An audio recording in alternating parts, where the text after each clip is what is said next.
And I spoke to him about the situation there. He just saying that he make report to the region, and they're going to get on drag line to dig the drains and so on. But nothing has been done, and we are suffering. That was the frustrated utterances of Adrian Adams on Friday during an interview with Nightly News. Adams, whose premises was inundated with nearly 2 feet of water, expressed that he is usually affected by immense flooding whenever there is heavy or prolonged rainfall, a situation he believes is worsened by the clogged drains that currently exist in the area. There's a main draining trench. That's the trench that separates BV from Triumph. If you go there right now, that trench needs to be cleaned.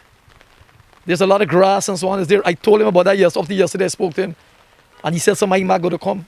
When the IMAC going to come? When everybody drowned or people died through here? Based on a recent advisory by Hydromet Guyana, the rainy season will possibly continue until February 2022. The advisory notes that rainfall amounts and frequency are expected to increase as the season progresses, a phenomenon which is touted to be driven by a La Nina phase continuing through the first quarter of 2022. If this is truly the case, Adams anticipates that he may have to evacuate his home if there is no timely intervention from the NDC. If this rain continue like for another couple hours or so, I have to evacuate from my place and my family.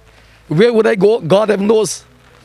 I mean, it's a very heart-rending situation here, man. Another resident who identified herself as G. Ned claimed that she had to build a concrete barrier on Friday morning to prevent the water from entering her home. All the dirty water coming in here, right? And they say COVID-19 and all them things. If this is COVID-19, look the road.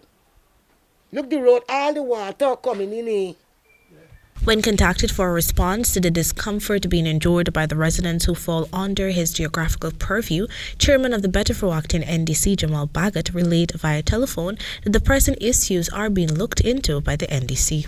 Ministry of Agriculture would have made contact with them, and they would have sent in an excavator that is currently dredging the major irrigation canals. Right now they're at Agriculture Road working, and when they're finishing Agriculture Road, they're going to come over to Kwamina Road drainage canal.